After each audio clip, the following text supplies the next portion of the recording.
Every title winning side needs a backup dancer. Every team needs a bench. Let's get into it. Welcome to the Kavkas, and today's video is a very interesting one. Today's video is in regards to a B team. If every first team member got injured, would we have an adequate B team? Can we sustain a decent level of output while the first team players are injured? This is our B team. Let's get into it. But before we get started, I need you guys to do me a massive favor. 200 likes on this video would go a long way. Thank you. Recently, we have been hitting that target. Mwah. I'm on holiday, by the way, guys. Change of scenery. Listen, I still have to deliver on the content. I enjoy doing this. This is for fun. And honestly, it's a pleasure. So hit the like button. Let's share the love. Let's go. As I said before, we're going to go with a 4-3-3. I believe Frank Lampard is going to go with a 4-3-3 formation next year. This 4-3-3 is going to be dynamic, exciting, a lot of crossing, inshallah. So prepare yourselves. We're going to start from the top, bottom. So we're going to start with the strikers and make our way down to the goalkeepers. The goalkeeper is going to surprise you. So stay tuned. Lego. Our backup number one striker will be Olivier Giroud. Tammy Abraham has scored 15 league goals, and that's the first striker since Didier Drogba and Diego Costa to do so for Chelsea. But I still believe the resurrection of Olivier Giroud has been one that none of us saw. Olivier Giroud has become an integral member of the team. Link-up play, the human backboard, as I like to call him. He is always pinging off passes, he scores vital goals, he links up play, and he has got leadership in abundance.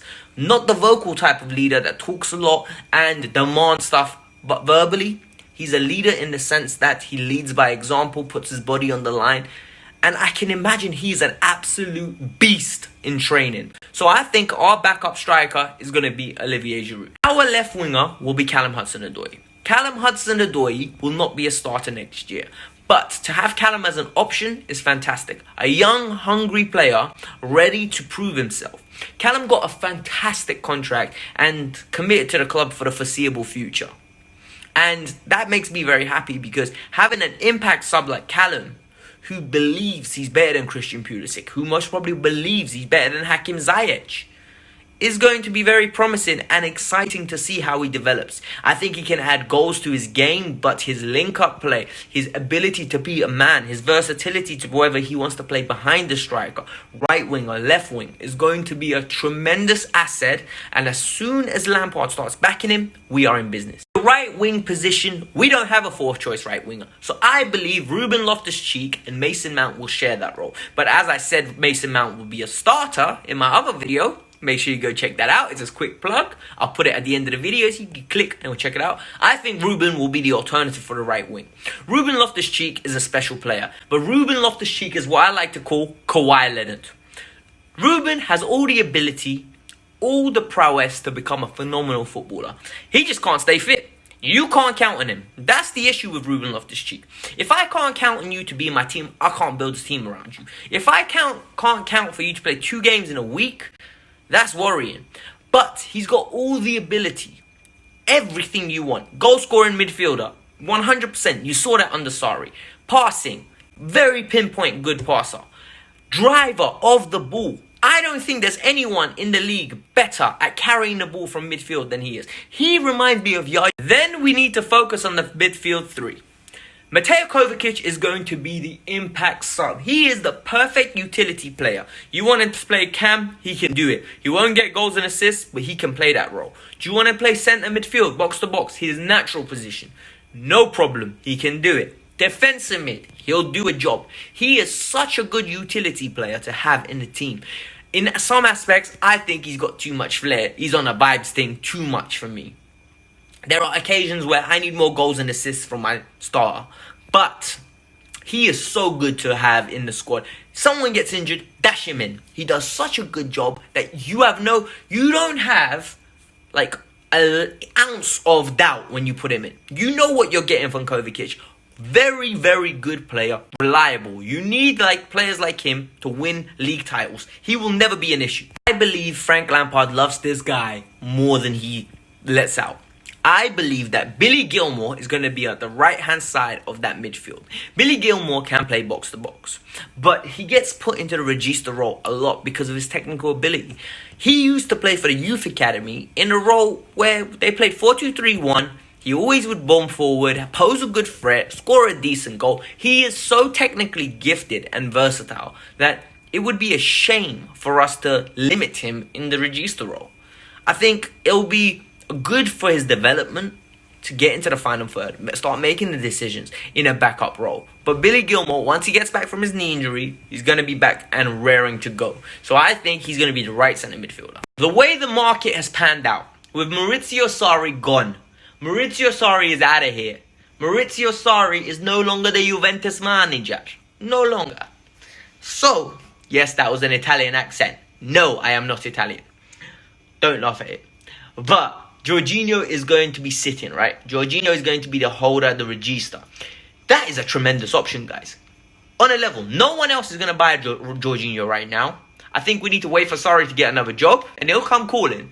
He will bail that line real quick. But all in all, having Jorginho as an option is phenomenal. Weak teams, dash Jorginho in there, dictate play.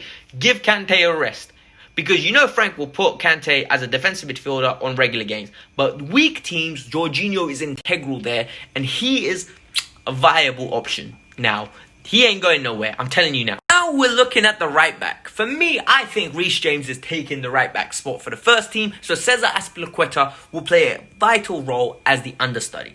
But he's not going to be a conventional understudy where he's going to be sitting and, listen, I'm a backup dancer. He is going to be putting on pressure on Reece James, whether you like it or not. If Reece has one poor game, Aspie's back in. If Aspie has a poor game, Reece is back in. That's what you need. Experience and a youngster competing for a role. And that will be fabulous for the club. Without a shadow of doubt, this is going to be the most, rotated position in the team. Without a doubt, Frank does not know who his number one right back is. He wants it to be Reece, but Reece ain't taking the position. He's given Aspie a chance to be fighting and coming out of the dead like Thanos. And Thanos is wavy. Whether you would like him or not, he is wavy. So appreciate that. Centre-back. The backup dancer centre-back is going to be Antonio Rudiger. Rudiger ain't going nowhere. Listen, you guys can convince yourselves Liverpool want him. You guys can convince yourself Roma want him back. You can convince yourself Antonio Conte wants him. It's not happening, guys. Life ain't that good. I'm not going to lie to you. I want Rudiger out the club. It ain't happening. Rudy is staying for the long haul. Rudiger just helped us sign Werner and potentially Kai Havertz. Do you really think we're going to unsettle the ship and sell him straight away? No, Frank was not stupid. He won't do that. It'll be a bad idea to sell him straight away. So Rudiger's going to be the backup centre-back who's going to compete with, as I said in the previous video, I think Declan Rice and Kurt Zouma. Christensen will leave, so that leaves this guy. Ethan Ampadu, or Ampadu as some people pronounce it. Ethan Ampadu is a versatile player. He is fantastic on the ball, very neat and tidy. He is very tenacious in the challenge, and most importantly, he's a leader. I remember when he played under Conte. How is an 18-year-old telling people what to do at that little, the tip of the three at the back? He was fantastic. And honestly, I think if Conte stayed longer, Ampadu would have had a greater chance. Ampadu's loan to Leipzig wasn't fantastic, but apparently Ampadu wants to stay and fight for his position because he believes he can break into the team. I don't doubt that, my brother. I really don't. Because I think he could be a great outlet as CDM. And more importantly, he could be a fantastic outlet as centre-back. He ain't the tallest, but he's going to grow.